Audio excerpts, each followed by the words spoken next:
चिंता और डर को दूर करने का बस एक ही उपाय है, और जिंदगी की असली खुशी कैसे प्राप्त करें, इस विषय पर हम आज गौतम बुद्ध की एक रोचक कहानी आपको सुनाएंगे।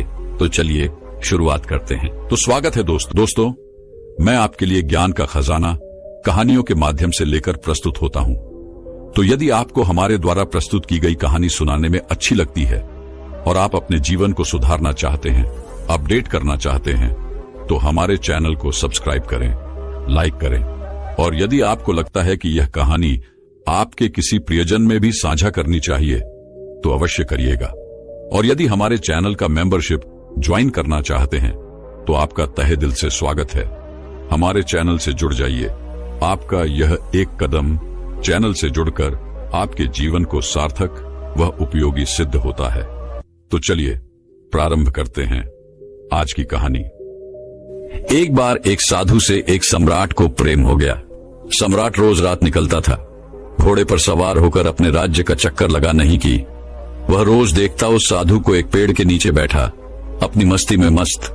कभी नाचता साधु, कभी बांसुरी बजाता, कभी गुनगुनाता गीत, और कभी चुपचाप बैठा रहता, आसमान के तारों को निहारता। सम्राट जब भी उस रास्ते से गुजरता तो हर बार रुक जाता। सम्राट खुद को उसकी छवि देखने से रोक न पाता।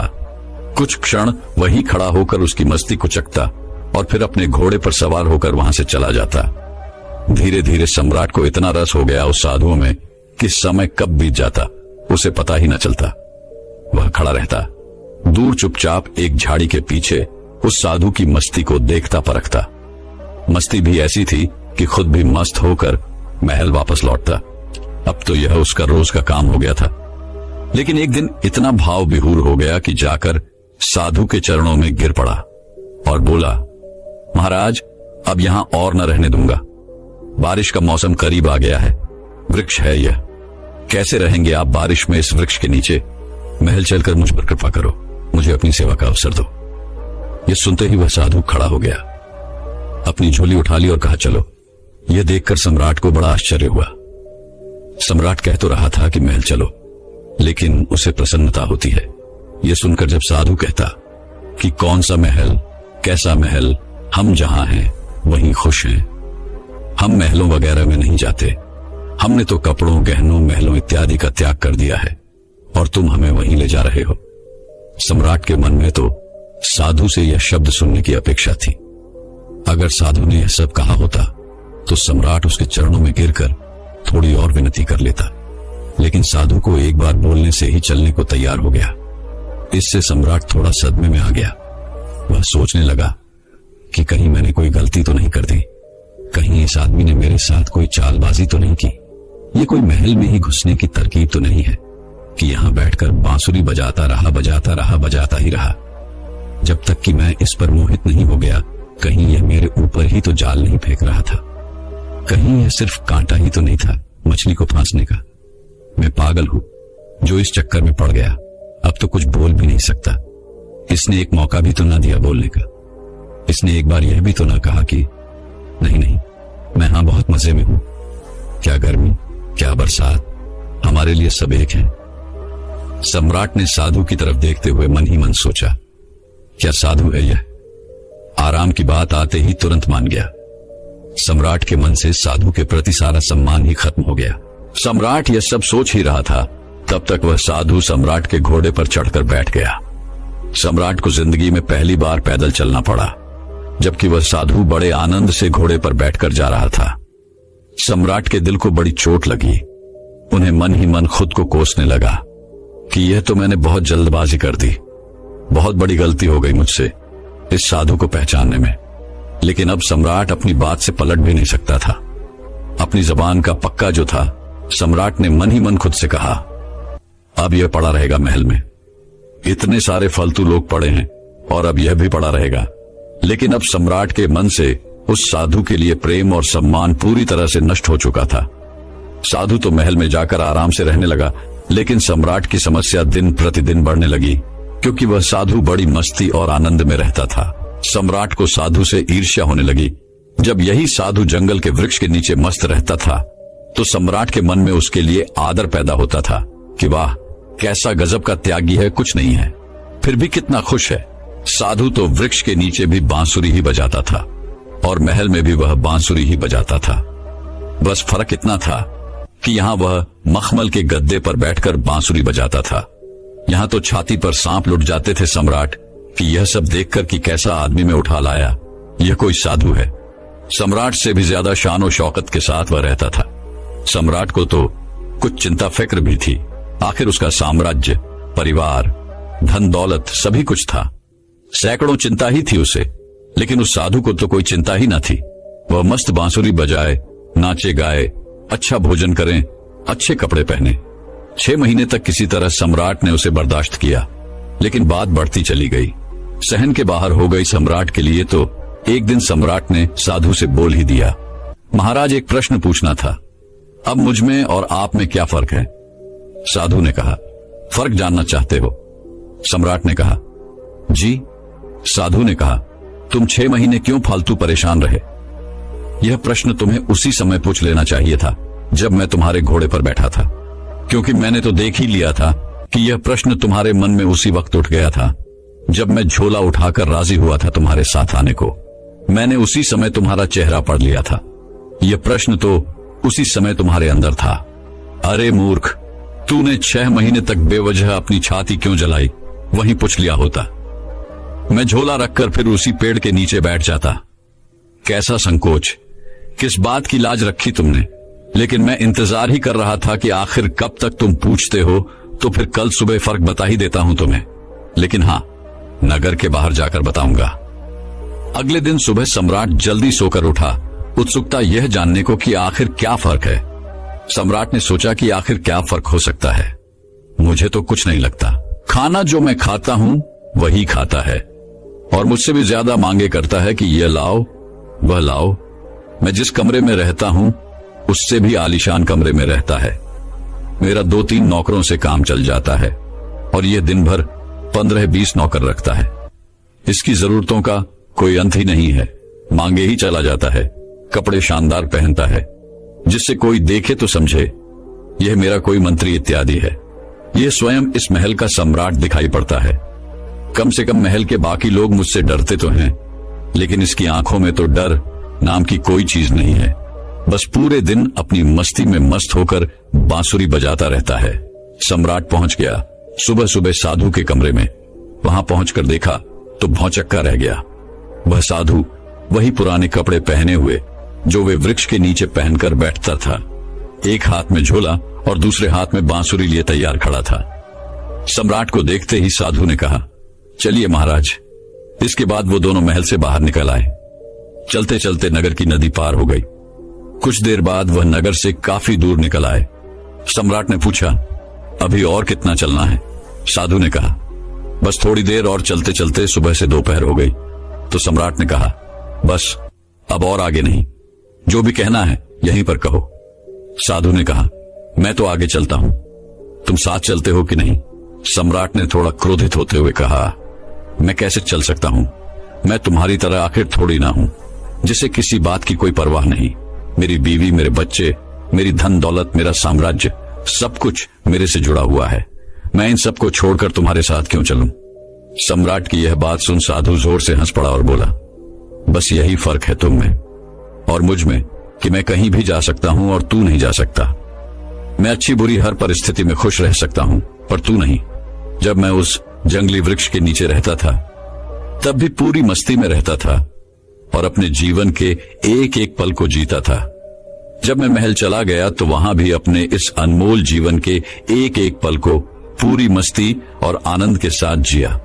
और अब जब मैं कहीं और चला जाऊंगा तब भी ऐसे ही जीऊंगा, क्योंकि हम जिस समय जहां होते हैं पूरी तरह से वहीं होते हैं। हमारा शरीर और मन हमेशा एक साथ रहता है। हम ना तो अपनी अतीत के बारे में सोचकर पश्चाताप करते और ना ही अपने आने वाले कल की चिंता करके अपने आज को खराब कर देते। हम तो बस आज में जीते हैं, क्योंकि हम समझ चुके हैं कि जीवन तो आज में है, अभी इसी पल को जीने में है। बस यही छोटा सा फर्क है तुम में और मुझ में कि तुम्हें परिस्थितियां चलाती हैं और हम परिस्थितियों को चलाते हैं। तुम खुश रहोगे या दुखी, ये तुम्हारे आसपास घटने वाली घटनाओं पर निर्भर करता है। लेकिन हमारे लिए ये घटनाएं जीवन का एक हिस्सा मात्र हैं, जिनसे हम तने के लिए विचलित हुए बिना निकल जाते हैं। हम ना तो दुख आने पर विचलित होते और ना ही सुख आने पर अतोत्साहित। हम हर परिस्थिति में खुद को मस्त और स्थिर रखते हैं, क्योंकि हमने जान लिया है कि न तो दुख सदा रहने वाला है और न ही सुख, इसीलिए हर हाल में मस्त रहते हैं। अचानक सम्राट को महसूस हुआ कि अरे, ये मैंने क्या कर दिया। इतने अद्भुत आदमी को घुमा दिया। 6 महीने इसके साथ रहा, पर एक दिन सत्संग भी न कर पाया। सत्संग करता भी क्या खाक। मेरे मन में तो यही चल रहा था कि यह तो एकदम साधारण आदमी निकला, खोटा सिक्का निकला जिसके ऊपर सोने की बारिश हुई थी, लेकिन अंदर से मिट्टी निकला। यह सब विचार आते ही सम्राट ने तुरंत साधु के पैर पकड़ लिए और कहा, नहीं महाराज, आगे नहीं जाने दूंगा। साधु ने कहा, देख, मुझे कोई परेशानी नहीं है। ये रहा तेरा घोड़ा, मैं फिर इसी पर बैठकर महल वापस चला जाऊंगा, लेकिन फिर तुझे परेशानी होगी। ये सुनते ही सम्राट के मन में फिर वही विचार आया कि अरे, ये तो फिर आसानी से मान गया। साधु ने कुछ देर तक सम्राट की आंखों में बड़े ध्यान से देखा और फिर कहा, लेकिन नहीं, अब मैं वापस नहीं आऊंगा, क्योंकि तू फिर नहीं सुधरेगा। फिर तुझे परेशानी होगी, फिर तुम मुझसे ईर्ष्या करोगे और रात दिन परेशान रहोगे। हमारा क्या, हम तो सन्यासी हैं।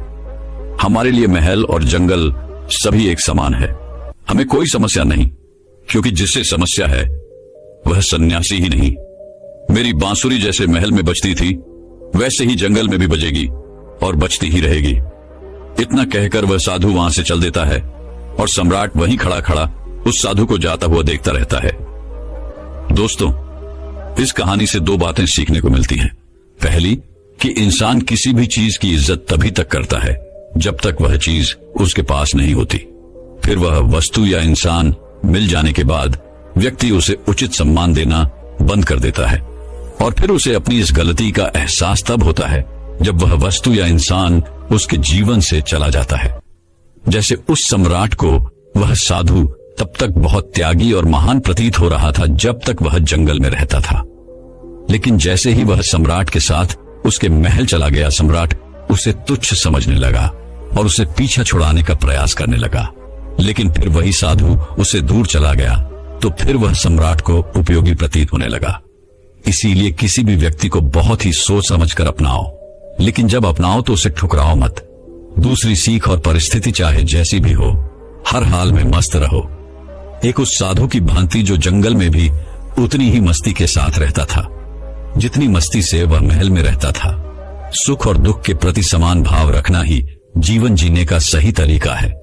यही बात श्रीमद् भागवत गीता में भी कही गई है, और गौतम बुद्ध ने भी अपने उपदेशों में यही कहा है कि अतीत के लिए पश्चाताप मत करो, भविष्य की चिंता मत करो, केवल वर्तमान के हर पल को पूरी जागरूकता और आनंद के साथ जीवो, तभी तुम्हारा जीवन खुशी और शांति से भर पाएगा। तो दर्शकों, चलिए अब अगली रोचक कहानी की शुरुआत करते हैं। जो चाहोगे वही मिलेगा। अपने मन में जिस चीज का विचार करना प्रारंभ करोगे वो चीज तुम्हें मिलने लगेगी। एक दिन गौतम बुद्ध से एक शिष्य ने पूछा, है महात्मा, क्या ऐसा संभव है जो मैं मेरे मन में सोचूं वो सारी चीजें अपने आप मुझे मिलना शुरू हो? बुद्ध उस शिष्य से बोले, ऐसा संभव तो है, लेकिन क्या इसके लिए तुम ये 2 चीजें कर पाओगे? शिष्य बुद्ध से बोला, क्या सच में ऐसा संभव होता है? अगर हाँ तो है महात्मा, मुझ पर कृपा कर मुझे बताइए ऐसा होना कैसे संभव है, मैं इसके लिए कुछ भी करूंगा। बुद्ध उस शिष्य से बोले, तो सुनो, तुम अपने मन में जो चाहो वो तुम्हें मिलने लग जाए। इसका पहला उपाय यह है कि तुम्हें अपने मन को अपने नियंत्रण में लाना सीखना होगा। जब तुम्हारा मन पूरी तरह से तुम्हारे काबू में आएगा, तब उस दिन तुम्हें अपनी मनचाही चीजें मिलना शुरू होंगी। शिष्य बुद्ध से बोला, लेकिन गुरुजी, मन को वश में कैसे लाया जाता है और इस समस्या का दूसरा उपाय क्या है? बुद्ध शिष्य से कहते हैं, मन को वश में लाने का सबसे पहला और महत्वपूर्ण उपाय अपने इंद्रियों को संयमित करना होता है। तुम्हारे 5 इंद्रियां जब तुम्हारे वश में होंगी, तभी तुम अपने मन को वश में करने में कामयाब हो पाओगे। शिष्य कहता है गुरुदेव, आप कहते हो कि इंद्रियों को काबू में करने से हमारा मन हमारे काबू में आएगा और फिर जो मैं मेरे मन में सोचूं वो चीज मुझे मिलने लगेगी। लेकिन गुरुदेव, इंद्रियां तो मेरे काबू में है। मैं जैसे चाहूं वैसे अपने हाथों को, आंखों को या फिर पैरों को हिला सकता हूं। फिर मुझे जो चाहे वो चीजें क्यों नहीं मिल पाती? बुद्ध शिष्य से कहते हैं, बालक, तुम अपने पांचों इंद्रियों की क्रिया के बारे में अपने मन में विचार कर रहे हो, लेकिन अपने पांचों इंद्रियों को अपने काबू में रखने का असली अर्थ यह है कि तुम्हें किसी भी भौतिक चीज का मोह न रहना। जब मनुष्य के मन के अंदर अलग अलग प्रकार के मोह उत्पादित होते हैं, तब उसका मन उन चीजों को देख दुखी होता है, जिस वजह से वो व्यर्थ की चिंता में फंसता चला जाता है। वही जिस इंसान का मन अपने काबू में होता है, ऐसा व्यक्ति किसी भी प्रकार के मन के छलावे में न फंसकर अपने लक्ष्य की ओर अग्रसर होता है, और वही व्यक्ति जीवन में आगे जाकर अपने लक्ष्य को पूरा कर जीवन में सफल बन पाता है। शिष्य कहता है महात्मा, मन को वश में करने का सही उपाय क्या है? किस प्रकार मैं अपने मन को अपने वश में ला सकूंगा? और गुरुदेव, दूसरा उपाय क्या है जिससे मैं अपनी मनचाही चीजों को पा सकता हूँ? बुद्ध शिष्य से कहते हैं, दोस्तों, थोड़ी देर के लिए कहानी को रोक दिया गया है, जिसका कारण कुछ ऐसा है कि शरीर, बुद्धि और मन से संबंधित नई नई जानकारियां हमारे चैनल के मेंबर्स को तुरंत मिलती है। अगर आप भी अपने शरीर, बुद्धि और मन से रिलेटेड जानकारी जानना चाहते हैं, तो आप इस चैनल के मेंबर बनने में रुचि दिखा सकते हो। वही कहानी अब आगे बढ़ती है। बुद्ध शिष्य से कहते हैं, तुम्हें अगर अपने मन को वश में करने का उपाय पता करना है, तो तुम सामने दिख रहे पेड़ के नीचे 1 महीना हर दिन 2 घंटों के लिए मौन रहकर ध्यान करना। जैसे ही तुम्हारे इन 30 दिनों का सफर खत्म होगा, वैसे ही तुम्हें अपने मन को काबू में करने का उपाय मिल जाएगा। जिस दिन तुम्हें अपने मन को काबू में करने का उपाय पूरी तरह ज्ञात हो गया, उसी दिन से तुम अपने मन में जिस भी चीज का विचार करोगे, वही चीज तुम्हें प्राप्त होना शुरू होगी। अगर तब तुम पैसे के बारे में या फिर संसार में मौजूदा किसी भी चीज के बारे में अपने मन में विचार करते हो, तो वो विचार तुम्हें अपनी मनचाही चीज को प्राप्त करने में तुम्हारी मदद करेगा। पर इसके लिए तुम्हें अपने मन को वश में कर पाना अत्यंत जरूरी है। जब तुम अपने मन को वश में कर लोगे, तभी मैं तुम्हें दूसरे उपाय के बारे में बताऊंगा। शिष्य बुद्ध को प्रणाम कर कहता है, ये तो काफी आसान कार्य है। 1 महीना ही क्या, मैं 1 साल तक 2 घंटे उस पेड़ के नीचे बैठ सकता हूँ। आप मुझे आज्ञा दे, कल से ही मैं ध्यान में बैठने के लिए तैयार हूँ। बुद्ध शिष्य से बोले, ठीक है, तुम पहले 30 दिन उस पेड़ के नीचे मौन रहकर ध्यान करके दिखा दो, फिर हम आगे बात करेंगे। उस शिष्य को लगता है, गुरुदेव ने तो मुझे बहुत ही आसान कार्य सौंपा है, इसे मैं आसानता पूर्वक कर सकता हूँ। इसमें कौन सी बड़ी बात है? 1 महीना पेड़ के नीचे ध्यान ही तो लगाना है, इससे मैं आसानी से कर सकता हूँ। शिष्य दूसरे दिन गौतम बुद्ध को प्रणाम कर उस पेड़ के नीचे मौन रूप से बैठ गया। 3-4 दिन तक ऐसे ही चलता रहा। शिष्य हर दिन बुद्ध के पास जाता, उनको प्रणाम करता और उस पेड़ के नीचे जाकर मौन रूप से ध्यान करना प्रारंभ करता। लेकिन जब छठे दिन रोज की तरह शिष्य उस पेड़ के नीचे बैठने जाता है, तब उस समय उसका मन बेकाबू होने लगता है। उसके मन में अलग अलग चीजों के विचार आना शुरू होते हैं। उसने अब तक जिस लोगों से बुरा बर्ताव किया, अपने साथ गुरुकुल में पढ़ रहे भाइयों को उसने हर बार कैसे मूर्ख बनाया और अपनी तारीफ करने के लिए गुरुजी को कब कब झूठ बोला, इन सारी बातों के विचार उसके मन में उत्पादित होने लगे, जिससे उसका पूरी तरह ध्यान में मन लगना बहुत ही मुश्किल होने लगा। थोड़े दिन बीते, आज उस शिष्य का मौन रहकर ध्यान करने का 17वां दिवस था, लेकिन उसके मन में बार बार आते हुए गलत विचार उसे ध्यान को ठीक से करने नहीं दे रहे थे। इसके लिए उसने मन में निर्णय किया, मैं इस समस्या का हल गुरुदेव से पूछता हूँ, उन्हें इसका हल जरूर पता होगा। 18वें दिन शिष्य के मुंह पर आ रहे भाव देखकर बुद्ध पहले ही समझ चुके थे कि आज ये सिर्फ प्रणाम करने नहीं, अपितु किसी समस्या का हल पूछने आया है। शिष्य बुद्ध के पास जाता है और कहता है महात्मा, आपके बताए अनुसार मैं हर रोज 17 दिनों से उस पेड़ के नीचे ध्यान लगाने बैठ जाता हूँ। शुरुआती दिनों में मैं जब ध्यान लगाने बैठता था, तब मेरा मन पूरी तरह लगता था, लेकिन अब उस पेड़ के नीचे जब मैं अपना ध्यान लगाने बैठ जाता हूँ, तब मेरा ध्यान अच्छे से नहीं लग पाता। मेरे मन में अलग अलग प्रकार के विचार आते हैं। जो विचार मुझे आते हैं, उनके बारे में सोचकर मुझे अपनी सोच के ऊपर गुस्सा आने लगता है। मैंने अपने गुरु भाइयों के साथ कितना गलत किया, कितनी ही बार मैंने आपसे प्रशंसा के खातिर झूठ बोला। इन सभी गलत विचार मुझे अंदर से ही मैं अब तक कितना गलत था, इस बात को उजागर करते हैं, जिस वजह से मेरा ध्यान पर मन लगना। तो दूर में ध्यान करते समय इन्हीं विचारों से झुंझता रहता हूँ। है महात्मा, मुझ पर कृपा करें और मुझे इन गलत विचारों को अपने मन से पूरी तरह खत्म करने में सहायता कीजिए। बुद्ध शिष्य से कहते हैं, तुम्हें जब मैंने पहले दिन मौन रहकर पेड़ के नीचे बैठने के लिए कहा था, तब तुम्हारे मन में किसी भी प्रकार के विचार नहीं आ रहे थे, लेकिन अब 18 दिन बीतने के बाद तुम्हारे मन में अपनी गलतियों के विचार उत्पादित हो चुके, जिसका कारण एक ही है। जब तुम अपने गुरु भाइयों के साथ मस्ती करते थे और सबको अपनी तारीफ करने के लिए झूठी कहानियां सुनाते थे, तब तुम शांत रह अपने मन से बातें न कर पूरे दिन गुरु भाइयों के सामने बढ़ावा करने में समय व्यतीत करते थे। लेकिन जब तुम्हारे अपने अंदर अपने मन से बातें करना प्रारंभ किया तो तुम्हें अपने आप ही अपनी गलतियों के बारे में विचार आने शुरू हुए, जिसका कारण एक ही है। व्यक्ति अपने आप से किसी भी सवाल को पूछता नहीं है। लोग शांत रहकर खुद से बात करना पसंद नहीं करते और दूसरों से अपनी समस्याओं का हल पूछकर उदास होते हैं। जब इंसान अपनी किसी भी प्रकार की समस्या का हल शांत रहकर अपने आप से पूछता है, तब उस वक्त उस व्यक्ति की बुद्धि खुद ब खुद उस समस्या को हल करने का रास्ता उस इंसान को बताना शुरू करती है। जब तुम अपने आप से बातें करना प्रारंभ करते हो, तब तुम्हें खुद की अच्छाइयां और बुराइयां दोनों दिखना शुरू होती है, जिसका फायदा तुम्हें भविष्य में होना शुरू होता है। यानी जब तुम्हें अपनी गलतियां दिखती, तब तुम उन पर शांति से काम कर अपने आप ही आगे बढ़ना शुरू कर देते हो, जिस वजह से तुम अपने मन में जिस भी चीज को सोचते हो, उस चीज को प्राप्त करने का रास्ता तुम्हारी बुद्धि तुम्हें दिखाना शुरू करती है। बौद्ध कहते हैं, इसलिए मैंने पहले ही दिन तुम्हें बताया था, जैसे जैसे तुम शांत रहकर अपने मन से विचार करना शुरू करोगे, वैसे वैसे तुम्हें अपनी मन चाही चीजें मिलना प्रारंभ होंगी। बुद्ध शिष्य से बोले, गुरुदेव, आपने मुझे दूसरा उपाय बताने का भी वादा किया था। मुझे लगता है वो उपाय इससे आसान होगा। कृपा कर मुझे दूसरा भी उपाय बताइए। बुद्ध शिष्य को बोले, मैं तुम्हें दूसरा उपाय तुम्हारे 30 दिन पूरे होते ही बता दूंगा। शिष्य बुद्ध को निराशा भरी नजरों से देखता है और वहां से चला जाता है। थोड़े दिन बीतते हैं। आज उस शिष्य के 30 दिन पूरे हो चुके थे।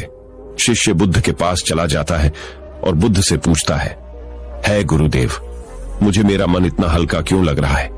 आज मेरे मन में पहले से कम विचार आते हैं और मेरे मन में किसी चीज को प्राप्त करने का मोह भी नहीं है।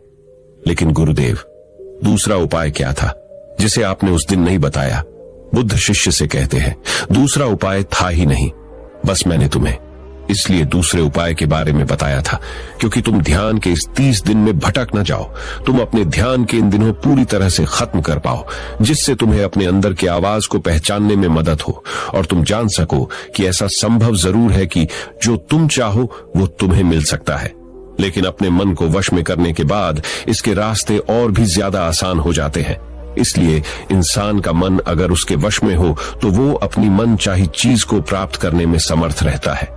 वही दोस्तों, गौतम बुद्ध की इस कहानी को आप अपने परिवार या मित्रों के साथ शेयर करके उन्हें भी बुद्ध के ज्ञान से अवगत करा सकते हैं। एक व्यक्ति जो किसी के साथ बुरा नहीं करता, जानबूझकर किसी को दुख नहीं पहुंचाता, जरूरत पड़ने पर लोगों की मदद करता है, अपनी सामर्थ्य अनुसार गरीबों को दान देता है, पूरी श्रद्धा से पूजा पाठ इत्यादि भी करता है। लेकिन जब ऐसे व्यक्ति के साथ कोई अनहोनी, बड़ी दुर्घटना, अन्याय या कुछ गलत होता है तो लोगों के मन में सिर्फ एक ही प्रश्न उठता है कि अच्छे लोगों के साथ ही बुरा क्यों होता है। तो आज हम इस प्रश्न का उत्तर जानने की कोशिश करेंगे। गौतम बुद्ध के जीवन से जुड़ी एक कहानी के माध्यम से। गौतम बुद्ध के समय में उनका एक अनुयायी हुआ जिसका नाम था महाकाल। महाकाल सच में एक बहुत ही अच्छा और धार्मिक व्यक्ति था। वह लोगों की मदद करता, गरीबों को दान देता, किसी के साथ अन्याय नहीं करता और बुद्ध द्वारा बताए गए पंचशीलों का पालन करता, अर्थात हत्या नहीं करना, चोरी नहीं करना, ये व्यभिचार नहीं करना, झूठ नहीं बोलना और नशा नहीं करना। इसके साथ ही वह बुद्ध द्वारा बताए गए ध्यान और साधना का अभ्यास भी करता। वह हर पूर्णिमा और अमावस्या को बौद्ध आश्रम में होने वाले उप औसत में हिस्सा लेता और पूरी रात बुद्ध के प्रवचन सुनता। ऐसे ही एक आवश्यक के दिन उसने उपोषण किया और रात को बुद्ध के प्रवचन सुनने लगा।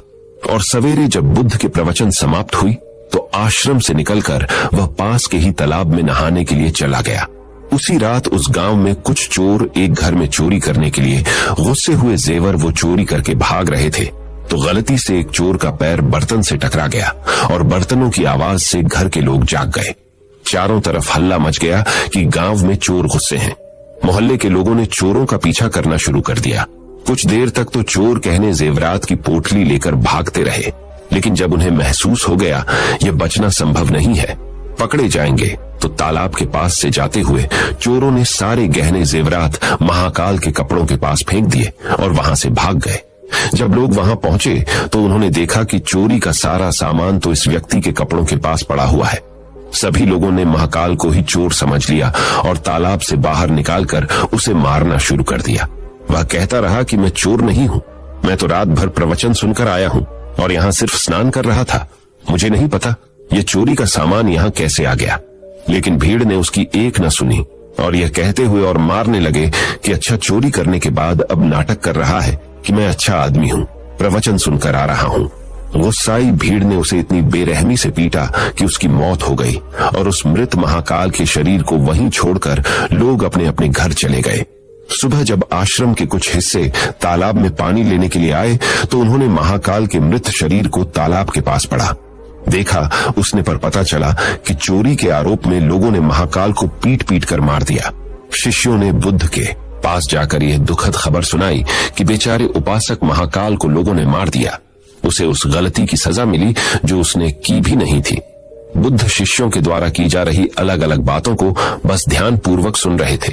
तभी उनमें से एक शिष्य बुद्ध से पूछ लिया, बुद्ध, ये बात तो आप भी जानते हैं कि महाकाल कितना अच्छा इंसान था, उसने कभी किसी के साथ कुछ गलत नहीं किया, फिर उसके साथ इतना गलत क्यों हुआ? बुद्ध ने कहा, महाकाल इस जन्म में तो अच्छा था, लेकिन आज जो भी उसके साथ हुआ यह उसी के कर्मों का फल है जो उसने पूर्व जन्म में किए थे। अपने पिछले जन्म में महाकाल वाराणसी के राजा के यहाँ एक राज अधिकारी था। वाराणसी के पास एक बड़ा सा व्यावसायिक गांव था, जहां पर पहुंचने के लिए एक जंगल को पार करना पड़ता था। लेकिन उस जंगल में कुछ लुटेरे रहते थे जो कि वहां से गुजरने वाले राहगीरों और छोटे व्यापारियों के सामानों को लूट लिया करते थे। व्यापारियों ने वाराणसी के राजा से अपनी सुरक्षा की गुहार लगाई तो वाराणसी के राजा ने अपने उस राज अधिकारी को कुछ सैनिकों के साथ व्यापारियों से कुछ धन लेकर उन्हें जंगल पार कराने के काम पर नियुक्त कर दिया। राज अधिकारी महाकाल भी अपने काम को पूरी ईमानदारी से कर रहा था। वह लोगों से कुछ धन लेता और अपने सैनिक भेजकर उन्हें सुरक्षित जंगल पार करवा देता। एक शाम पति पत्नी का एक जोड़ा अपनी छोटी सी बैलगाड़ी में बैठकर राज अधिकारी के पास आता है और धन के बदले उन्हें सुरक्षित जंगल पार करवाने के लिए कहता है। लेकिन राज अधिकारी यह कहते हुए उन्हें मना कर देता है कि अभी जल्दी रात होने वाली है, इसीलिए वह उनकी और अपने सैनिकों की जान खतरे में नहीं डाल सकता। उन्हें जंगल पार करने के लिए सुबह तक का इंतजार करना पड़ेगा। वह पति पत्नी बहुत आग्रह करते रहे कि अभी रात होने में बहुत समय है, वह भी जंगल पार करा दे, लेकिन राज अधिकारी नहीं मानता और भी सलाह देता है कि वो रात भर यही रुके। उनके रहने और खाने की व्यवस्था वह खुद करवाएगा। पति पत्नी को मजबूरन उस राज अधिकारी की बात माननी पड़ती है। असल में उस राहगीर की पत्नी बहुत सुंदर थी, जिसे देखकर राज अधिकारी उस पर मोहित हो गया था। उस पर काम वासना हावी हो जाती है और जो व्यक्ति पर काम वासना हावी हो जाती है तो उसे सही गलत कुछ समझ नहीं आता। वह आसक्ति की आग में जलकर अंधा हो जाता है और यही उस राज अधिकारी के साथ भी हुआ। उसने उन दोनों पति पत्नी के रहने और खाने की व्यवस्था तो कर दी, लेकिन साथ ही वह उसकी पत्नी को पाने की तरकीबें सोचने लगा। उसे एक तरीका समझ आया। उसके पास एक बड़ा सा हीरा था। उसने उस हीरे को रात में चुपके से उस आदमी के बैलगाड़ी के सामान में छुपा दिया और सुबह होते ही हल्ला मचा दिया कि उसका कीमती हीरा किसी ने चोरी कर लिया है। उसने अपने सैनिकों को आदेश दिया कि हर एक व्यक्ति के सामान की तलाशी लेने के बाद ही उसे आगे जाने दिया जाए। सैनिकों ने तलाशी ली तो योजना के अनुसार हीरा उस पति पत्नी की बैलगाड़ी के सामान में छुपा मिला। राज अधिकारी उस व्यक्ति को सभी के सामने यह कहते हुए पीटने लगा कि मैंने तेरे रहने और खाने की व्यवस्था किया और तूने मेरे साथ गद्दारी की। उसके साथ उसके सैनिक भी उस आदमी को पीटने लगे और पीटते पीटते उस व्यक्ति की मौत हो गई। बाद में राज अधिकारी ने अपने रुतबे और दौलत के दम पर उस स्त्री को अपनी पत्नी बना लिया, क्योंकि पिछले जन्म में महाकाल ने सिर्फ उस स्त्री को प्राप्त करने के लिए उसके पति पर झूठा आरोप लगाकर बेवजह उसकी निर्मम हत्या कर दी थी। इसीलिए पिछले जन्म में ही उसकी मृत्यु के पश्चात उसे नर्क प्राप्त होता है और नर्क में बहुत दुख भोगने के बाद उसे इंसानी जीवन मिलता है। लेकिन इस जीवन में भी उसके पिछले कर्म उसका पीछा नहीं छोड़ते और उसके साथ ही वैसा ही होता है जैसा उसने उस स्त्री के पति के साथ किया था। महाकाल को उस चोरी की सजा मिलती है जो उसने की भी नहीं थी। उसने इस जन्म में तो अच्छे कर्म किए थे, लेकिन उसके पिछले जन्म के बुरे कर्मों की वजह से आज उसकी यह दुर्गति हुई है। बुद्ध ने आगे कहा, तो फिर भिक्षुओं, अगर इस जन्म में किसी अच्छे व्यक्ति के साथ बुरा होता है तो उसके पुराने जन्मों के पाप ही होते हैं, जिनका फल उसे इस जन्म में भुगतना पड़ रहा है। इसीलिए मैं तुमसे कहता हूं कि अपने आज के कर्मों को सुधारो, ताकि तुम्हारे आने वाले जन्म भी सुधर जाए। इस कहानी से हमें ये सीख मिलती है कि बुरे कर्म का फल हमें न सिर्फ इस जन्म में भुगतना पड़ ही रहता है, बल्कि अगले जन्म में भी पीछा नहीं छोड़ डाहता। आज हम अपने स्वार्थ में आकर किसी और के साथ बुरा कर रहे हैं। लालच और ईर्ष्या में कई बुरे काम करते हैं, लेकिन इस बात को भूल जाते हैं उनके कर्म उन्हें न सिर्फ इस जन्म में भुगतना है, बल्कि अगले जन्म में भी भुगतना पड़ी रहेगा। इसलिए हमेशा हमें अच्छे कर्म करना चाहिए, जिससे हम और हमारा परिवार सुखी रहे। अगर आपको यह गौतम बुद्ध की कहानी से कुछ सीखने को मिला हो और यह कहानी आपको पसंद आई हो, तो हमारे चैनल को सब्सक्राइब कीजिए और इस वीडियो को एक लाइक कीजिए, और जितना हो सके उतना अपने दोस्तों के साथ इस कहानी को शेयर करें। तो मिलते हैं हमारे अगले वीडियो। कहानी प्यार, समझ और रिश्तों की अहमियत। जब मैं 35 साल की थी, तब मैंने अपनी जिंदगी का एक बड़ा फैसला लिया, शादी। मेरे पति अर्जुन मुझसे 2 साल बड़े थे। हम दोनों ने अपने अपने करियर को प्राथमिकता देते हुए जिंदगी के कई साल अकेले बिताए थे।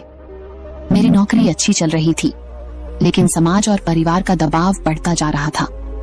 मेरी माँ अक्सर कहती, शादी कर लो, नहीं तो उम्र निकल जाएगी। यह बात बार बार सुनकर मैंने शादी के लिए हामी भर दी। शादी के समय अर्जुन की आय मेरी तुलना में कम थी, और यह बात मुझे भीतर से परेशान करती थी। मैं सोचती थी, क्या मैं एक ऐसे इंसान के साथ खुश रह पाऊंगी जिसकी आर्थिक स्थिति मजबूत नहीं है? लेकिन अर्जुन के प्रति मेरे दिल में प्यार था, और मैं उसके साथ अपनी जिंदगी बिताना चाहती थी। ये सोचकर मैंने अपने दिल की सुनी और शादी का फैसला किया। शादी के शुरुआती दिनों में ही हमारे रिश्ते में तनाव आने लगा। अर्जुन की कम आय मेरे अंदर असुरक्षा की भावना पैदा करती थी। शादी के पहले दिन ही अर्जुन ने मुझसे कहा था, नेहा, मेरी आय कम है, लेकिन मैं तुम्हें खुश रखने की पूरी कोशिश करूंगा। हमारे पास सब कुछ नहीं होगा, लेकिन हमारी जिंदगी अच्छे से चल सकेगी। हालांकि मैं उनके शब्दों से पूरी तरह संतुष्ट नहीं थी। पहले महीने जब अर्जुन का वेतन आया, तो उसने उसमें से 5,000 रुपए बचाकर 20,000 रुपए मुझे दे दिए और कहा, ये पैसे तुम्हारे पास रखो, जरूरत पड़ी तो तुमसे मांग लूंगा। मैं हैरान थी। मुझे लगा, क्या यह जिम्मेदारी सच में मेरी है? मैंने पैसे तो रख लिए, लेकिन घर चलाना आसान नहीं था। धीरे धीरे आर्थिक तंगी ने हमारे रिश्ते को और मुश्किल बना दिया। मैंने अर्जुन से इस बारे में बात की तो उन्होंने कहा, मैं दूसरी नौकरी के लिए कोशिश कर रहा हूं। लेकिन जब चीजें जल्दी नहीं बदली तो मेरे अंदर गुस्सा और निराशा बढ़ने लगी। 6 महीने बाद मैं अपने मायके लौट आई और तय किया कि अब अर्जुन के साथ नहीं रहूंगी। अर्जुन ने मुझे वापस लाने की बहुत कोशिश की। उसने कहा, नेहा, मैं अपनी पूरी कोशिश कर रहा हूं, बस थोड़ा समय दो। लेकिन मैंने साफ कह दिया, जब तक तुम्हारी आय नहीं बढ़ेगी, मैं वापस नहीं आऊंगी। आखिरकार अर्जुन ने तलाक का प्रस्ताव रख दिया। तलाक की प्रक्रिया के दौरान जज ने मुझसे कहा, पैसे जरूर महत्वपूर्ण हैं, लेकिन रिश्तों में प्यार और समझदारी कहीं ज्यादा मायने रखते हैं। मैं उनकी बात को उस वक्त समझ नहीं पाई। तलाक के बाद मैंने अपनी नौकरी फिर से शुरू की। पहली बार मुझे यह एहसास हुआ कि 15,000 रुपये कमाने के लिए कितनी मेहनत करनी पड़ती है। उस समय मुझे अर्जुन के 20,000 रुपये की अहमियत समझ आई। दूसरी तरफ अर्जुन ने अपनी मेहनत और लगन से सफलता हासिल की। कुछ सालों में उनकी तनख्वाह 86,000 रुपये तक पहुंच गई।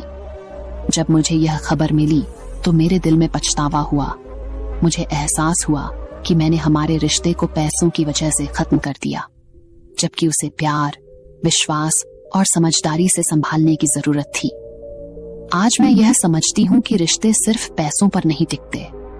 पैसे हमारी जिंदगी को आसान बना सकते हैं, लेकिन प्यार और आपसी सम्मान ही रिश्तों को मजबूत बनाते हैं। अगर मैं उस समय अर्जुन का साथ देती तो शायद आज हम दोनों साथ होते।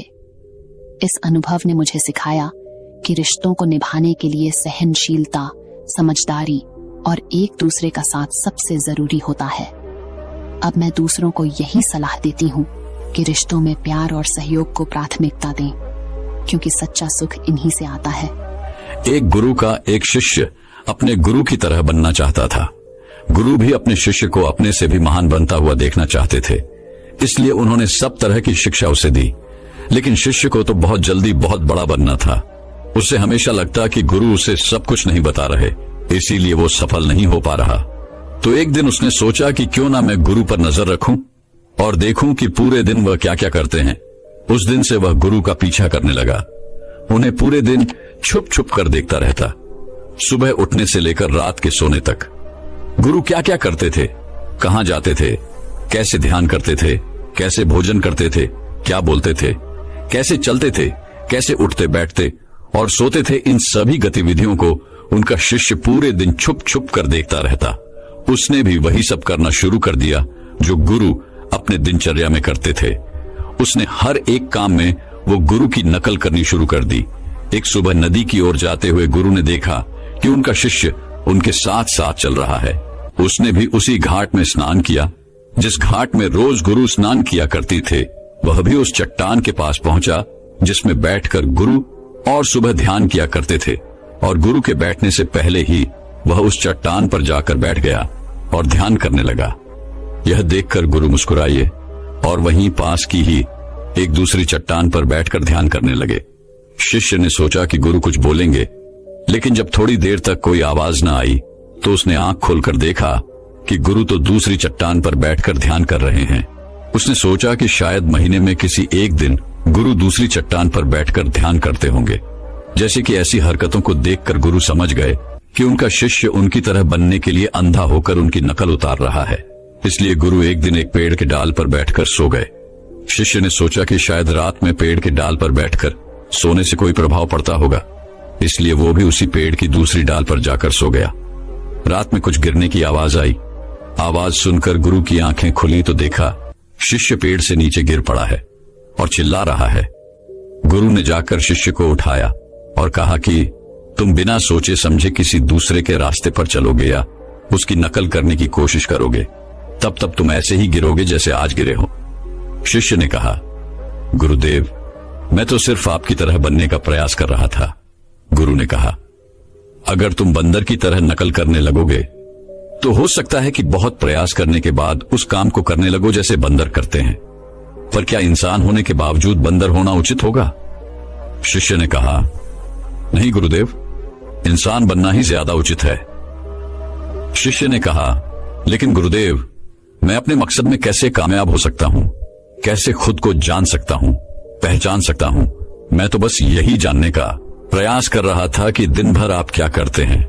शायद उससे मुझे मेरे प्रश्नों का उत्तर मिल जाए, एक नया रास्ता दिख जाए। गुरु ने कहा, जिस प्रकार शरीर को चलाने के लिए भोजन की आवश्यकता होती है, भोजन अगर शुद्ध और पौष्टिक है तो शरीर भी शुद्ध और ऊर्जावान बनेगा। शरीर को आसानी से बीमारियां नहीं घेरेगी और वह मजबूत व स्वस्थ होगा। फिर हम जैसा चाहें शरीर से वैसा काम करवा सकते हैं। लेकिन अगर तुम सड़ा गला और बासी खाना खाओगे तो तुम्हारे शरीर के साथ क्या होगा? शिष्य ने कहा, हमारा शरीर बीमार पड़ जाएगा और कमजोर हो जाएगा। गुरु ने कहा, ठीक इसी प्रकार हमारे मन की भी शक्ति होती है और इसमें इतनी शक्ति होती है कि इससे कुछ भी किया जा सकता है, कुछ भी बना जा सकता है, अपने आप को जाना जा सकता है, पहचाना जा सकता है। लेकिन इस मन की शक्ति को नापा नहीं जा सकता, तौला नहीं जा सकता। शिष्य ने कहा, गुरुदेव, आप तो इतने बड़े ध्यानी हैं, ज्ञानी हैं, इसीलिए आपके पास मन की शक्तियां हैं जिनका उपयोग भी आप कर सकते हैं। लेकिन अगर हम करने का प्रयास करें तो कुछ भी नहीं होता। गुरु ने कहा, शक्ति तो तुम्हारे पास भी उतनी ही है जितनी मेरे पास या किसी और के पास है। शिष्य ने कहा, तो गुरुदेव, फिर हम सभी लोग कामयाब क्यों नहीं होते? हमारे जैसे बहुत से लोग हमेशा सफल होते रहते हैं। आखिर ऐसा क्यों होता है गुरुदेव? गुरु ने कहा, क्योंकि मन की शक्तियों का लोग सही तरीके से उपयोग नहीं कर पाते, बल्कि मन की शक्तियां उनका उपयोग कर लेती हैं। जो मन की शक्तियों को समझ गया वह ज्ञानी बन गया। जिसने अपने मन की शक्तियों को एकाग्र करना सीख लिया, उसका जीवन आसान हो जाता है। फिर वह अपने जीवन में जो भी चाहता है उसे हासिल कर लेता है। शिष्य ने गुरु से कहा, क्या आप मुझे मेरे मन की शक्तियां दिखा सकते हैं? मैं इन्हें समझ नहीं पा रहा। गुरु ने कहा, हाँ, मैं तुम्हें तुम्हारे मन की शक्तियां दिखा सकता हूं, लेकिन इसके लिए तुम्हें मेरा एक काम करना होगा। क्या तुम मेरा काम कर सकोगे? शिष्य ने कहा, हाँ गुरुदेव, अब बताइए तो सही, मैं जरूर आपका काम करूंगा, लेकिन करना क्या है मुझे? गुरु ने कहा, काम ज्यादा मुश्किल नहीं है, बस तुम्हें इतना ही करना है कि अपने मन में उठने वाले विचारों को एक एक लकड़ी के समान समझना है, और हर एक विचार के उठने के साथ एक लकड़ी को उठाकर उस कुटिया के अंदर रख देना है, और ये काम तुम्हें अगले 1 महीने तक करना है। ध्यान रहे, एक विचार के लिए एक लकड़ी का होना आवश्यक है, ताकि तुम्हारा कोई भी विचार तुमसे छूट ना पाए। साथ ही एक काम और करना, अपने उन विचारों की लकड़ियों को जो तुम्हें ज्ञान और ध्यान प्राप्त करने के बारे में आई कुटिया के बाहर ही रखना। शिष्य ने कहा, जो आज्ञा गुरुदेव, आपने जैसा कहा है मैं ठीक वैसा ही करूंगा। उसके बाद से इस शिष्य ने अपने विचारों को देखना शुरू कर दिया, और जब भी उसके मन में कोई विचार उठता वह तुरंत एक लकड़ी उठाकर कुटिया के अंदर रख देता। ऐसा करते करते 1 महीने का समय बीत गया तो इससे गुरु के पास जाकर बोला, गुरुदेव, 1 महीने का समय बीत चुका है और मैंने ठीक वैसा ही किया है जैसा आपने कहा था। अब आप मुझे मेरी मन की शक्तियों को दिखाएं। गुरु शिष्य के साथ उस कुटिया में गए जहां उसने लकड़ियों को इकट्ठा किया था। गुरु ने देखा कि पूरी कुटिया छोटी छोटी लकड़ियों से भरी हुई है, यहां तक कि कुछ लकड़ियां बाहर भी गिरी हुई है। गुरु ने पूछा, तुम्हारे ज्ञान और ध्यान के विचारों वाली लकड़ियां कहां है? शिष्य ने बाहर पड़ी कुछ लकड़ियों को गुरु के सामने लाकर रख दिया और कहा, यही है ज्ञान और ध्यान के विचारों की लकड़ियां। गुरु ने उन लकड़ियों को गिनने के लिए कहा। जब शिष्य ने उन लकड़ियों को गिना तो वह सिर्फ 24 लकड़ियां ही थीं। गुरु ने कहा, अब बस तुम्हें एक काम और करना है, क्या तुम कर सकोगे? शिष्य ने कहा, जी गुरुदेव, आप आज्ञा तो दें। गुरु ने कहा, ये लकड़ियां जो तुमने इकट्ठा की हैं, इन्हें एक साथ बांधकर उस नदी में फेंक कर आओ। गुरु की ये बात सुनकर शिष्य घबरा गया और बोला, गुरुदेव, ये कैसे संभव है? भला इतनी लकड़ियों का भार मैं कैसे उठा पाऊंगा? गुरु ने कहा, क्यों नहीं उठा पाओगे? जब इतने सारे विचारों का भार उठाकर घूम रहे हो तो इन लकड़ियों को क्यों नहीं उठा सकते? शिष्य ने कहा, लेकिन गुरुदेव, विचारों में कहां वजन होता है? गुरु ने कहा, विचारों में भी वजन होता है। देखो, तुम्हारे फालतू के विचारों के बोझ तले तुम्हारे काम के विचार, ज्ञान और ध्यान के विचार कितने से हैं? तुमने अपने मन की सारी शक्तियां इन बेकार के विचारों में लगा रखी हैं जो इस कुटिया में भरी पड़ी हैं, और सिर्फ 24 लकड़ियों के सहारे ही तुम ध्यान और ज्ञान को प्राप्त करना चाहते हो। शिष्य को अपनी गलती का आभास हुआ। उसने कहा, आप ठीक कह रहे हैं गुरुदेव, लेकिन मुझे करना क्या है? गुरु ने कहा, अगर तुम अपने ज्ञान और ध्यान की तरफ बढ़ना चाहते हो, अगर यही तुम्हारा लक्ष्य है, तो इन फालतू के विचारों को निकाल फेंको। शिष्य ने कहा, लेकिन गुरुदेव, इतनी सारी लकड़ियों को एक साथ मैं अपने सर पर नहीं उठा पाऊंगा। गुरु ने मुस्कुराते हुए कहा, तो एक एक करके फेंक दो।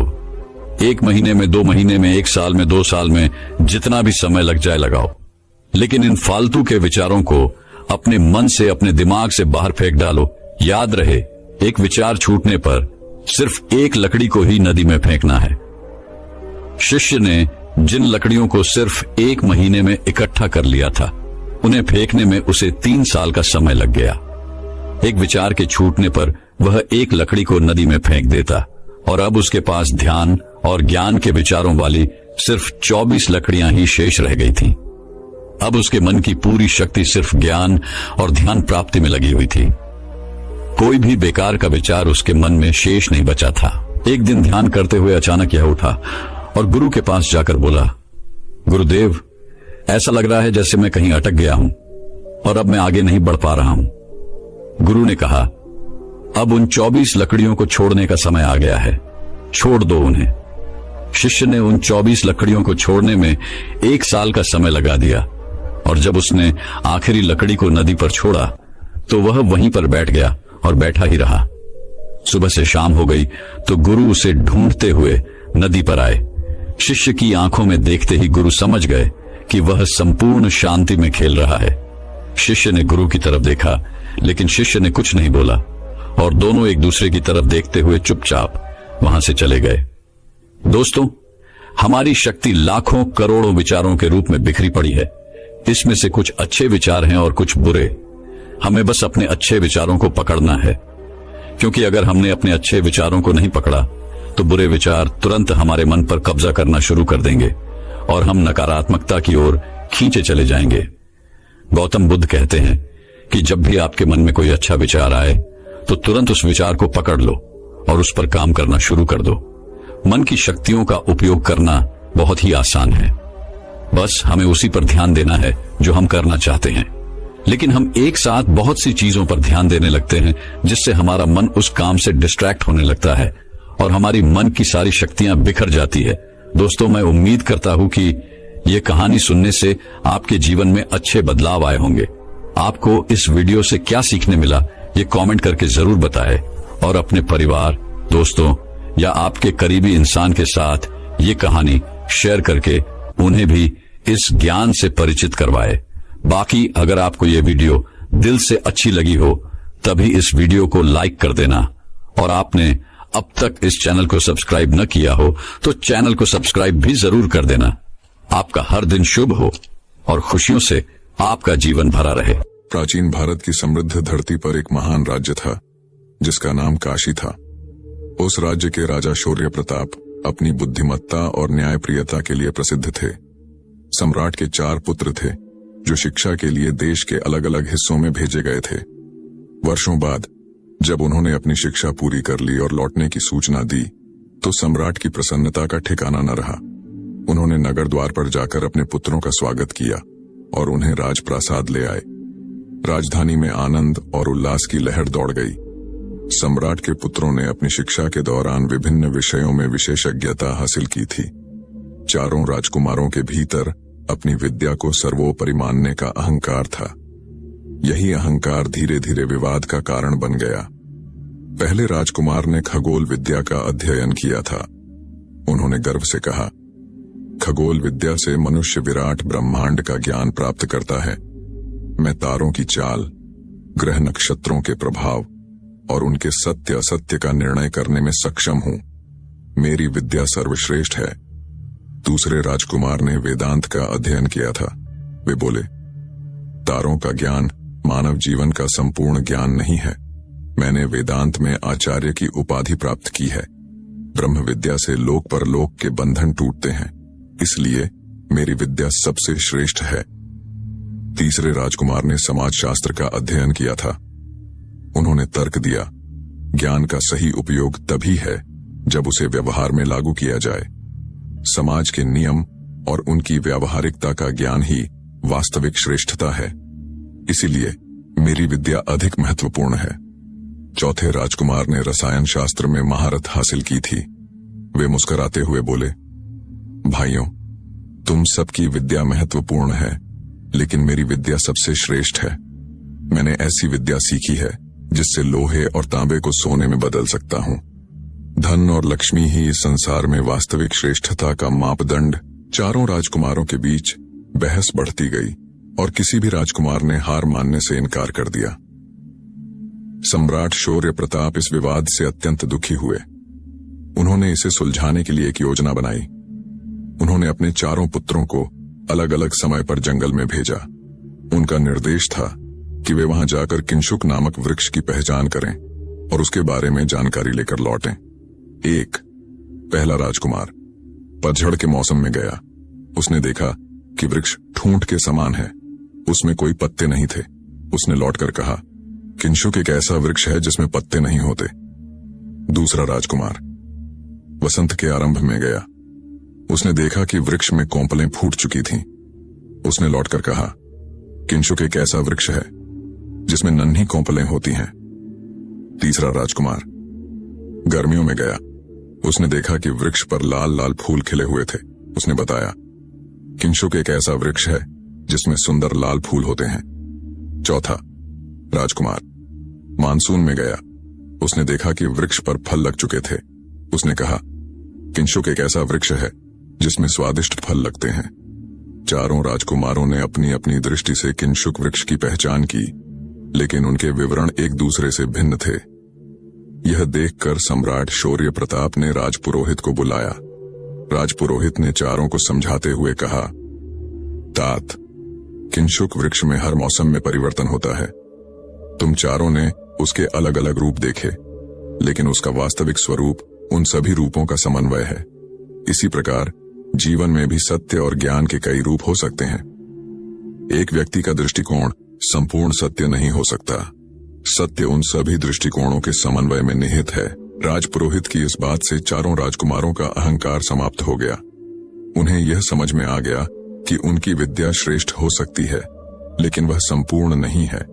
उन्होंने श्रेष्ठता की होड़ छोड़ दी और एकजुट होकर राज्य की भलाई के लिए काम करने का निश्चय किया। वाइंग, सत्य का संपूर्ण स्वरूप। सत्य एकांगी नहीं होता, वह विभिन्न दृष्टिकोणों और अनुभवों के समन्वय में होता है। 2. अहंकार का त्याग। विद्या का उद्देश्य ज्ञान का विस्तार करना है, न कि अहंकार को बढ़ावा देना। 3. सहयोग की शक्ति। परस्पर विवाद करने के बजाय मिलजुल कर काम करना समाज और स्वयं के लिए अधिक लाभकारी होता है। 4. परिवर्तनशीलता का महत्व। जीवन और प्रकृति में परिवर्तन एक अपरिहार्य सत्य है। इसे समझना और स्वीकार करना महत्वपूर्ण है। 5. व्यावहारिक ज्ञान का महत्व। केवल सैद्धांतिक ज्ञान पर्याप्त नहीं, उसे जीवन में लागू करना ही उसका असली उद्देश्य है। यह कहानी हमें सिखाती है कि अपनी अपनी विद्या पर गर्व करना अच्छा है, लेकिन दूसरों के ज्ञान और दृष्टिकोण का सम्मान करना भी उतना ही आवश्यक है।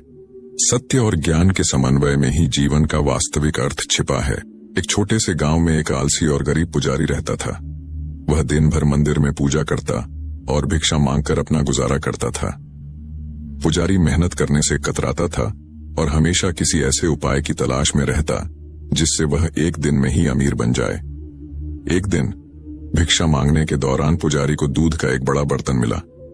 वह बहुत खुश हुआ और दूध लेकर अपने घर लौट आया। उसने सोचा, आज किस्मत ने मेरा साथ दिया है। घर पहुंचकर उसने दूध को उबाला और थोड़ा सा पी लिया। बचा हुआ दूध एक बर्तन में डालकर उसमें दही जमाने के लिए थोड़ी दही मिला दी। अब पुजारी आराम से सोने चला गया। पुजारी बिस्तर पर लेटा और दूध के बर्तन को देखकर उसके मन में ख्यालों का सागर उमड़ने लगा। उसने कल्पना करनी शुरू की, कल सुबह यह दूध दही में बदल जाएगा। दही से मक्खन निकालूंगा और मक्खन को गर्म करके घी बना लूंगा। घी को बाजार में बेचकर पैसे कमाऊंगा। उन पैसों से मैं मुर्गियां खरीदूंगा। मुर्गियां अंडे देंगी और मैं अंडों को बेचकर और पैसे कमाऊंगा। कुछ दिनों में मेरे पास अपना मुर्गी फार्म होगा। मुर्गी फार्म से कमाए पैसों से मैं गायें खरीदूंगा और एक डेयरी खोलूंगा। मेरे दूध की इतनी मांग होगी कि सारा गांव मुझसे दूध खरीदेगा। मैं अमीर बन जाऊंगा और गहने खरीदूंगा। राजा भी मेरे पास गहने खरीदने आएगा। इतना अमीर बनने के बाद मैं एक सुंदर लड़की से शादी करूंगा। हमारा एक बेटा होगा। अगर वह शरारत करेगा तो मैं उसे सबक सिखाने के लिए छुरी से मारूंगा। पुजारी इतनी गहराई से अपने सपने में खो गया कि उसने बिस्तर के पास रखी छड़ी उठाई और यह सोचकर कि वह अपने बेटे को मार रहा है, बर्तन पर जोर से वार कर दिया। बर्तन टूट गया और दूध जमीन पर फैल गया। पुजारी का सपना वहीं समाप्त हो गया। उसने देखा कि न तो दही बना, न मक्खन और न ही घी। सब कुछ बर्बाद हो चुका था। 1. कल्पना के साथ प्रयास जरूरी है। केवल सपने देखने से कुछ हासिल नहीं होता। उन्हें साकार करने के लिए कड़ी मेहनत और योजनाबद्ध प्रयास जरूरी है। 2. वर्तमान पर ध्यान दें। भविष्य की कल्पनाओं में खो जाने के बजाय वर्तमान पर ध्यान केंद्रित करें। 3. अति महत्वाकांक्षा हानिकारक है। जरूरत से ज्यादा सपने और आलस्य विनाश का कारण बन सकते हैं। एक गांव में भोला नाम का एक दयालु और सहनशील युवक रहता था। भोला के पास एक गधा था जो बहुत आलसी और चतुर था। वह हमेशा अपने काम से बचने के उपाय खोजता रहता। भोला का मुख्य काम गांव में सामान पहुंचाना था और गधा उसकी मदद करता। एक दिन भोला ने गधे की पीठ पर नमक की बोरियां लाद दी और नदी पार करने के लिए निकला। रास्ते में गधा अचानक नदी में गिर पड़ा। जब वह उठा तो उसने महसूस किया कि बोरियों का वजन काफी हल्का हो गया है। नमक पानी में घुल चुका था। यह देखकर गधे को खुशी हुई। उसने सोचा, अगर मैं रोज ऐसा करूं तो मुझे कम मेहनत करनी पड़ेगी। इसके बाद गधा हर दिन जानबूझकर नदी में गिरने लगा। भोला यह देखकर परेशान हो गया। उसे समझ नहीं आ रहा था कि गधा ऐसा क्यों कर रहा है। भोला ने गधे को सबक सिखाने की ठान ली। अगले दिन उसने गधे की पीठ पर नमक की जगह रुई की बोरियां लाद दी। गधा हमेशा की तरह नदी में गिरा, लेकिन इस बार रुई गीली होकर भारी हो गई। गधा चौंक गया और सोचा, इस बार वजन घटने की बजाय बढ़ क्यों गया। वह बुरी तरह थक गया और अब उसे समझ आ गया कि उसकी चालाकी काम नहीं आई। गधे ने अपनी गलती से सबक लिया और दोबारा ऐसा करने की कोशिश नहीं की। उसने मेहनत करना शुरू कर दिया और भोला का भरोसा जीत लिया। 1. चालाकी से बचें। काम से बचने के लिए शॉर्टकट अपनाने की कोशिश करना नुकसानदेह हो सकता है। 2. कर्म का महत्व।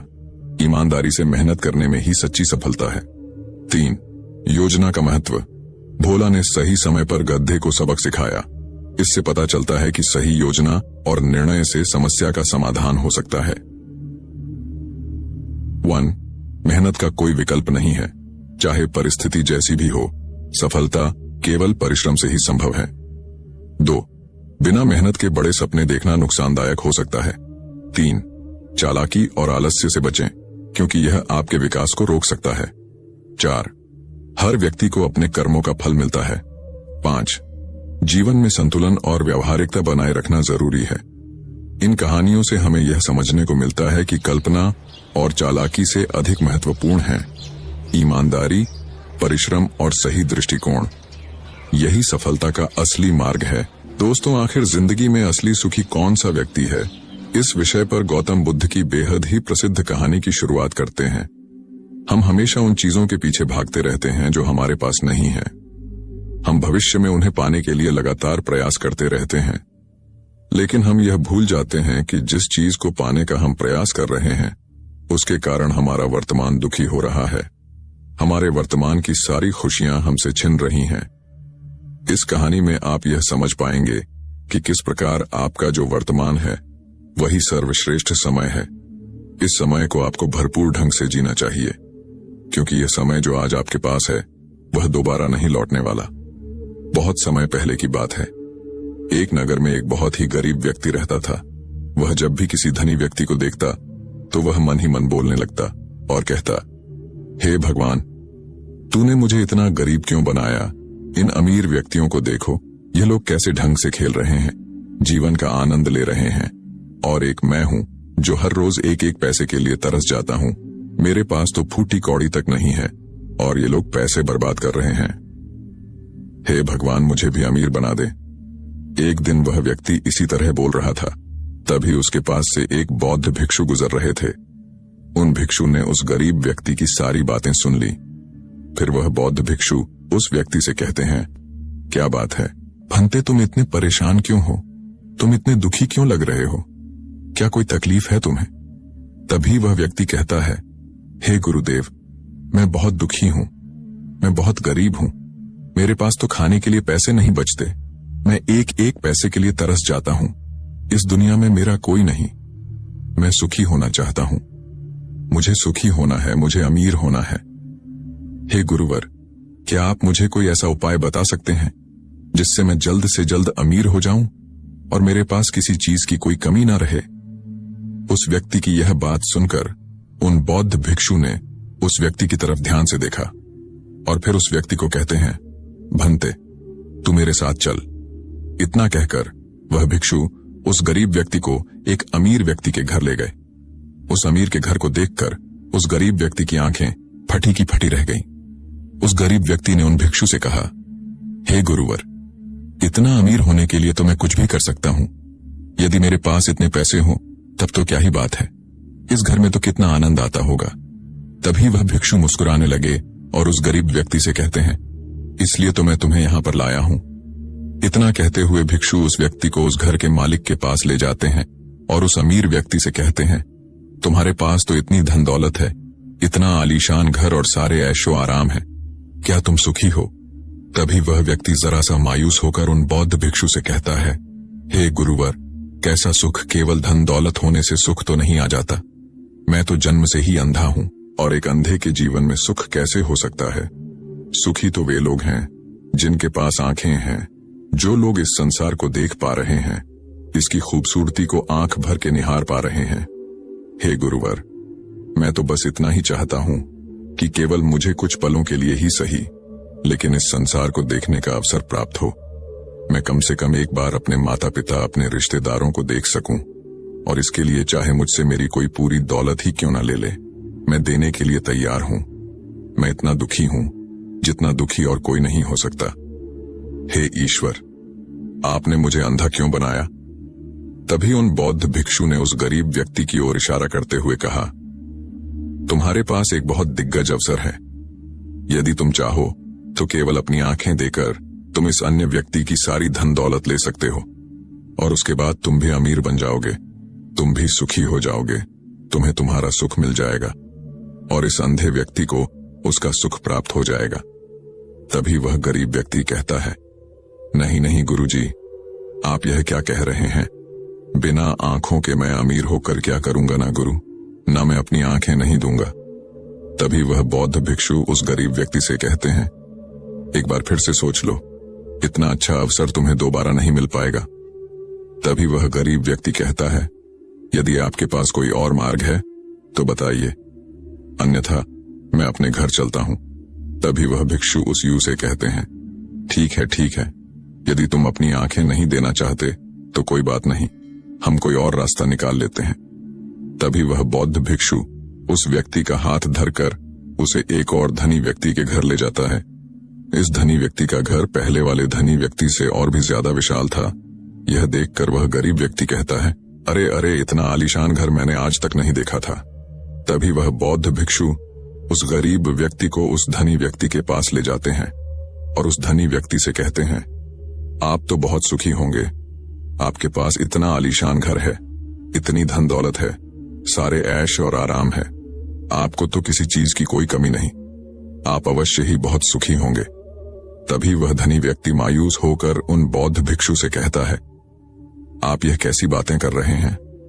आप तो जानते हैं कि मेरे दोनों हाथ काम नहीं करते, मैं अपाहिज हूं। यह जो इतनी धन दौलत आप देख रहे हैं, इन्हें देखकर भी मैं अपने हाथ वापस नहीं ला सकता, तो ऐसे में यह धन दौलत मेरे किस काम की? इससे तो अच्छा होता कि ईश्वर ने भला ही मुझे गरीब बनाया होता, लेकिन कम से कम मेरे दोनों हाथ मुझे सही दे देता। न जाने भगवान ने मुझे क्यों अपाहिज बना दिया। जितना दुखी मैं हूं, उतना दुखी और कोई नहीं होगा। तभी एक बार फिर उन बौद्ध भिक्षु ने उस गरीब व्यक्ति की ओर इशारा करते हुए कहा, भंते, तुम्हारे पास एक और मौका है। यदि तुम चाहो तो अपने दोनों हाथ देकर इस अमीर व्यक्ति की सारी धन दौलत ले सकते हो। क्या कहते हो? क्या तुम तैयार हो? और अब की बार तो तुम्हें आंखें भी नहीं देनी होंगी, तुम्हारी आंखें तुम्हारे साथ ही रहेंगी। तभी वह गरीब व्यक्ति उन बौद्ध भिक्षु से कहता है, अरे महाराज, आप यह क्या कह रहे हैं?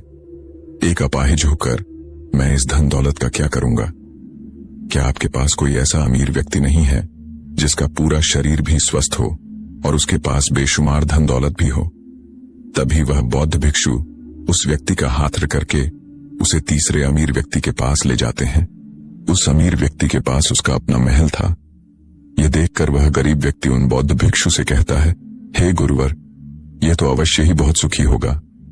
इसके पास तो इतना आलीशान महल है, इसके पास तो इतनी सारी धन दौलत है, ये अवश्य ही बहुत खुश रहते होंगे, इनका जीवन तो आनंद में होगा। तभी वह बौद्ध भिक्षु उस गरीब व्यक्ति को उस धनी व्यक्ति के पास ले जाते हैं और फिर उस धनी व्यक्ति से कहते हैं, आप तो अवश्य ही खुश रहते होंगे क्योंकि आपके पास इतना आलीशान महल है, इतनी सारी धन दौलत है, आपके पास तो सारी सुख सुविधाएं भी हैं, आपका जीवन तो आनंद में बीतता होगा। इसके जवाब में वह अमीर व्यक्ति कहता है, हे गुरुवर, कैसा आनंद मुझ जैसा दुखी, इस दुनिया में और कोई नहीं होगा। मैं आज बहुत दर्द में हूं। मेरी पत्नी ने मुझे धोखा दे दिया है, वह किसी और से प्रेम करती है जो मुझसे भी अमीर है। आज मुझे समझ आया कि यह धन दौलत कभी किसी को सुख दुख नहीं दे सकती, और जब मन में दुख हो तो यह धन दौलत किस काम की? मुझसे सुखी तो वह गरीब इंसान होगा जिसकी पत्नी कम से कम उसके साथ तो है, वह उसके साथ वफादार तो है। आज मैंने तय कर लिया है कि मैं अपनी पत्नी और उसके प्रेमी की हत्या कर दूंगा। यह सुनकर वह भिक्षु उस अमीर व्यक्ति से कहते हैं, इससे पहले कि तुम ऐसा कदम उठाओ, कम से कम मुझे भोजन तो करवा जाओ और भोजन की व्यवस्था करो, और साथ में कुछ कांच के टुकड़े भी ले आना। वह धनी व्यक्ति सभी साधु संतों का बहुत आदर करता था, इसलिए वह उन बौद्ध भिक्षुओं की बात मान जाता है। लेकिन वह यह नहीं समझ पाता कि आखिर उन बौद्ध भिक्षुओं ने खाने के साथ कांच के टुकड़े क्यों मंगवाए हैं। लेकिन जैसा कि उन बौद्ध भिक्षुओं ने कहा था, वह अमीर व्यक्ति उसी प्रकार खाने की व्यवस्था कर देता है। वह भोजन के साथ कुछ कांच के टुकड़े लेकर उन बौद्ध भिक्षुओं के पास पहुंचता है। तभी वह बौद्ध भिक्षु, वह गरीब व्यक्ति और वह धनी व्यक्ति तीनों एक साथ भोजन करने बैठते हैं। और उसी समय बौद्ध भिक्षु कुछ कांच के टुकड़े उठाकर उस अमीर व्यक्ति के भोजन में मिला देते हैं और उससे कहते हैं, लो अब तुम इसे खा सकते हो। वह अमीर व्यक्ति अचंभित हो गया और उन बौद्ध भिक्षुओं से कहता है, हे गुरुवर, आप ये क्या कह रहे हैं? इस खाने में तो कांच के टुकड़े आपने मिलाए हैं। इस भोजन को मैं कैसे खा सकता हूं? यदि यह भोजन मैं करूंगा तो इससे मुझे बहुत तकलीफ होगी और हो सकता है कि मेरी मृत्यु भी हो जाए। तभी वह भिक्षु मुस्कुराने लगे और उस अमीर व्यक्ति से कहते हैं, तुम्हें यह बात तो समझ में आ गई, लेकिन तुम्हें यह बात नहीं समझ में आती कि अगर इस भोजन को खाना है तो इस भोजन के कांच के टुकड़ों को तुम्हें निकालकर अलग करना ही होगा। तभी यह भोजन तुम्हारे खाने योग्य बनेगा और तब यह भोजन तुम्हें कोई तकलीफ नहीं देने वाला, बल्कि तुम्हें सुख ही प्रदान करेगा। इस पर वह अमीर व्यक्ति अचरज में उन बौद्ध भिक्षुओं से कहता है, हे गुरुवर, आखिर आप क्या कहना चाहते हैं? तभी वह बौद्ध भिक्षु उस अमीर व्यक्ति से कहते हैं, ऐसे लोग जो कांच के टुकड़े के समान हैं, यदि तुम उनके साथ चिपके रहोगे तो तुम्हें दर्द तो अवश्य ही होगा। जिस प्रकार यह कांच का टुकड़ा मिला हुआ भोजन तुम्हें दर्द प्रदान करेगा, इसलिए इसका समाधान तो यही है कि तुम इन कांच के टुकड़ों को भोजन से अलग कर दो और जो है उस पर ध्यान दो, अर्थात कि तुम उन लोगों को भूल जाओ जो तुम्हारे जीवन में नहीं है और उन लोगों पर ध्यान दो जो इस समय तुम्हारे साथ है, जैसे कि तुम्हारी पुत्री। वह भी तो तुम्हारे प्यार की भूखी है। क्या तुम्हारा यह कर्तव्य नहीं है कि तुम उसका ख्याल रखो, उसकी परवरिश करो? आगे भिक्षु उस अमीर व्यक्ति से कहते हैं, सुख तो तुम्हारे पास ही है, बस इन कांच के टुकड़ों को, अर्थात अपनी पत्नी और उसके प्रेमी की हत्या करने का यह विचार अपने मन से निकाल दो, अन्यथा यह कांच के टुकड़ों से मिला हुआ भोजन के समान ही होगा और इसका परिणाम भी बहुत भयानक होगा। वह भिक्षु इतना कहकर शांत हो गए और उस अमीर व्यक्ति को भी उन भिक्षुओं की बात समझ में आ गई। उन्होंने तुरंत ही उन बौद्ध भिक्षुओं के चरण छुए और वह अमीर व्यक्ति कहने लगा, हे गुरुवर, आपने मुझे पाप करने से बचा लिया है, मैं आपका बहुत बहुत आभारी हूं। उसके बाद वह भिक्षु उस गरीब व्यक्ति को लेकर आगे की ओर निकल जाता है। तभी रास्ते में वह गरीब व्यक्ति उन भिक्षुओं से कहता है, हे गुरुवर, क्या इस दुनिया में ऐसा कोई नहीं है जो सुखी हो? तब वह भिक्षु उस गरीब व्यक्ति से कहते हैं, भंते, आखिर तुम सुखी क्यों नहीं हो? इस पर वह गरीब व्यक्ति कुछ देर के लिए सोच विचार करता है, लेकिन उसके पास कोई जवाब नहीं होता। तभी वह भिक्षु उस गरीब व्यक्ति से कहते हैं, क्योंकि तुम्हें वह चाहिए जो तुम्हारे पास नहीं है। तुम्हारे पास धन नहीं है और तुम्हें धन चाहिए।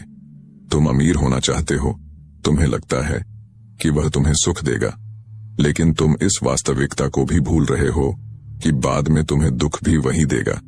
जैसे कि जब हम पहले एक अमीर व्यक्ति के पास पहुंचे थे तो उसके पास आंखें नहीं थीं।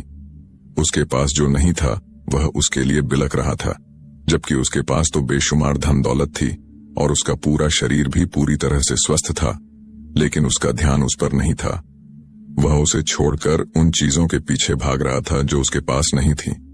इसी तरह से दूसरे अमीर व्यक्ति के पास आंखें थीं, धन दौलत भी थी, लेकिन हाथ नहीं थे। इसी प्रकार जो चीज उसके के पास थी वह उसका आनंद नहीं ले रहा था, बल्कि वह तो इस दुख में था कि उसके पास उसके हाथ नहीं है। और ठीक इसी प्रकार से तीसरा अमीर व्यक्ति भी दुखी था, क्योंकि उसके पास तो धन दौलत भी थी, ऐशो आराम भी था और उसके पास तो उसका पूरा शरीर भी था। वह पूरी तरह से स्वस्थ और तंदुरुस्त भी था, लेकिन फिर भी वह दर्द में था। क्योंकि उसे उसकी पत्नी ने धोखा दे दिया था, जो उसकी कभी हो ही नहीं सकती थी। जो स्त्री केवल धन के लिए किसी और के साथ भाग जाए, क्या वह उसका साथ कभी दे सकती थी? नहीं। लेकिन उस अमीर व्यक्ति के पास जो था, अर्थात उसकी पुत्री, वह उसके बारे में सोच ही नहीं रहा था। आगे वह भिक्षु उस गरीब व्यक्ति से कहते हैं, अमीर गरीब होने से दुख और सुख का कोई मतलब नहीं होता। अमीर हो या गरीब, हमारे दुखी होने का एकमात्र कारण यही होता है कि हम हमेशा उन चीजों के पीछे भागते रहते हैं जो हमारे पास है ही नहीं, और जो वर्तमान में हमारे पास है हम उस पर ध्यान ही नहीं देते और ही उसका आनंद ले पाते हैं। हम तो केवल भविष्य में घूमते रहते हैं, भूतकाल में अटके रह जाते हैं, और ये सारी गलतियां हम वर्तमान की जमीन पर करते हैं। और यही कारण है कि तुम कभी आनंदित हो ही नहीं पाते, तुम कभी खुश नहीं रह पाते, क्योंकि जो आनंद का समय है, अर्थात वर्तमान का समय, वह तो यूं ही नष्ट हो जाता है।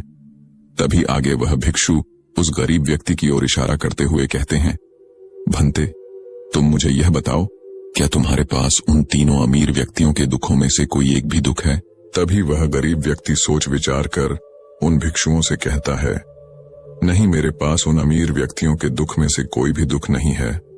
इस पर भिक्षु उस गरीब व्यक्ति से कहते हैं, तो फिर तुम दुखी क्यों हो?